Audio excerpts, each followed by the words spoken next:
What's up, guys? Welcome back to the channel. I know it's been a minute, but we're back. Just trying to give you some like a first look at the tree, even though I'm sure you've already seen Martins and Stonehearts and Skulls and everyone else's. So hopefully we can make this a little bit more creative. Let's see if we can do something a little different. Since I don't have access to the dev build, I can give my first impression like you were experiencing your first impression when you saw it. Hopefully that makes sense. We'll see. All right, guys. I have been out for 3 seasons ish. The last 3 seasons, while they were, my dream HCRC, they looked a little rough. It didn't look as fun. Maybe that's just me. So let's go over the game-changing nodes, and then we'll double back. Okay. All right. So let's change this to black. Game. Oh, haven't used the marker in a while. Game-changing node. Game-changing node, but defective without the heavies. And really, I don't know. I was watching Stoneheart earlier and even commented on his video. Him talking about skipping the boost nodes until later was a great observation, because it's hard to calculate before the season on the game, on like the boost nodes and stuff like that, to know you won't be spending it. It's better to progress through the tree, and then once the meta will normally take care of itself. It'll come through, and then based on whatever the meta is, then you can adjust properly. Because I know you guys see all these boost nodes right here. You don't want to change those 50 times.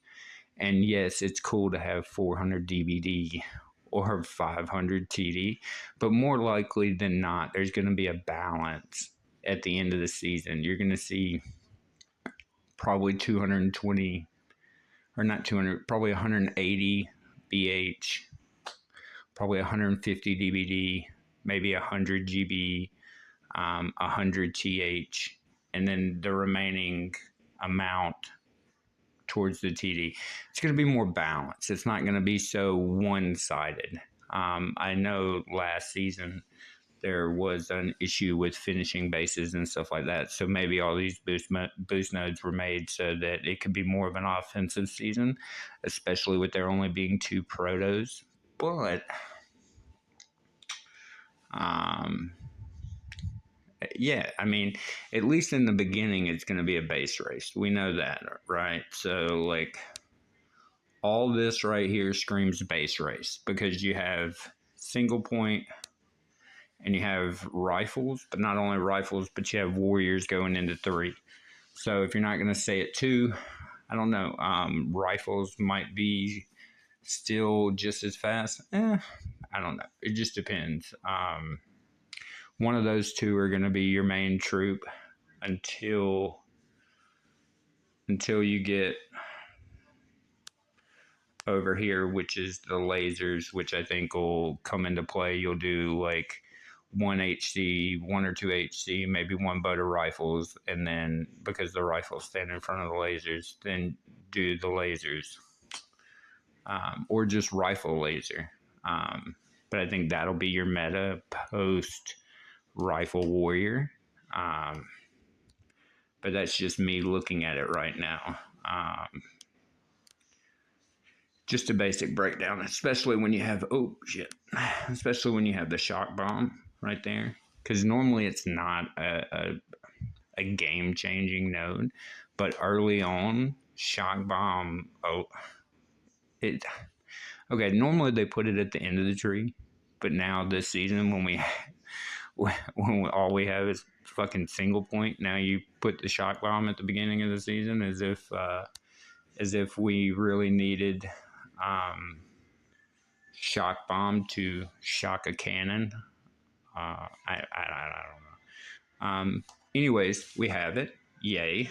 Um, so the proto, because there's not that many protos, is probably a game changing node. Now, I'm not going to mark the boost nodes because that's just a little excessive. This BH up top, because it's not a boost node, is something you're going to probably want to get as a game changing node because it affects things drastically. BH is the thing. Now, moving on down, I know most people will initially race probably to Warriors, probably. But really, the sweet spot you're going to want to race to this sweet spot right here, in my opinion, because you get your lasers, high volume, fast troop on these decks. The spread is going to be crucial because we won't have flare. So just dropping them, left side, right side, split hits with the lasers should be really effective. You'll already have shock bomb in place. So that should be really, really huge, at least for the attacks, and should make you a lot faster.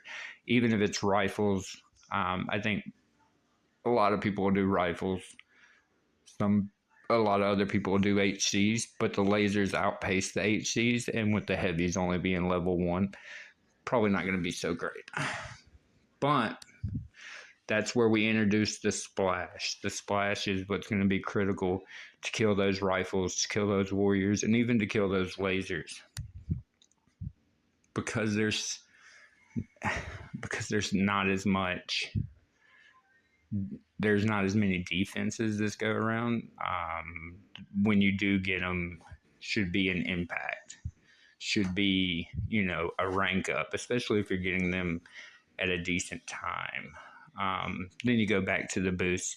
When I do a video showing my path, I don't want to calculate the boost because I don't want you guys to make the wrong path, but I don't know. There's got to be some balance. And so we'll discuss it on the tech tree video, but there's going to have to be some balance, and trying to find that balance right now as I first look at the tree is not it. So, all right. I was trying to get over here to flare.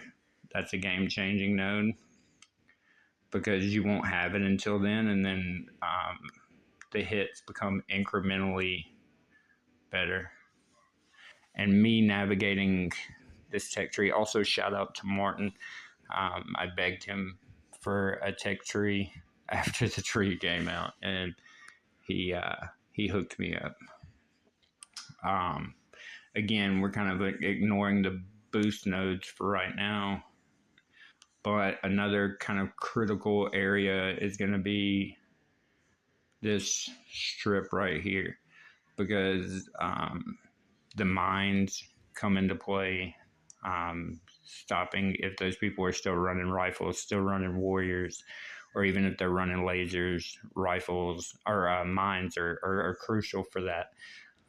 So that, and then not even that, I know it's undervalued a lot of times, but mortars, especially if people are running those ground troops, the lasers, the bombers, mortars are your best friend. I know they seem kind of clunky. They don't really do what you want them to do a lot of the time, but they serve their purpose really well, especially for those ground troops. Now, I know it's been some, the last few seasons have been air seasons, but I think mortars come into play more so this season. I think because of the long path where RCs are, that people will skip them and will use lasers or bombers. Just a thought. And then you have Kaban on path. I played with Rudro, whatever his name is, and he was OP. I think they nerfed him. I'm not sure. But if people stay in that 2, 3, 4 zone for a while, I could see some people getting brick. Do I think that's the right call? Probably not. Holding out for Kavan sounds like the play, especially if people are using ground troops, the lasers, the bombers. Kavan's kind of your best friend there. and then you don't have to worry necessarily about the remote defib when it comes later on in the season, and then you can focus on the hack. Even though HC laser bomber hits with defib, so you can almost do like a let some of your bombers or your lasers die and then drop the defib at the back of the base. You know, there's different things. Seekers are right there. Will they be viable? Absolutely. Some guys are going to make them work. Doom, you know, different players like that can work Seekers are going to always work Seekers. It's just the way the game is. But, I mean, it all depends on the player, but more than likely they will be out and around. Then we move to this next kind of thing, especially like right here in this quadrant right here, until we get to critter launchers, shock mines. I think Seekers are going to be a real problem, especially because then you don't run into the BH until right here. That's kind of your string of a lot of BH right there.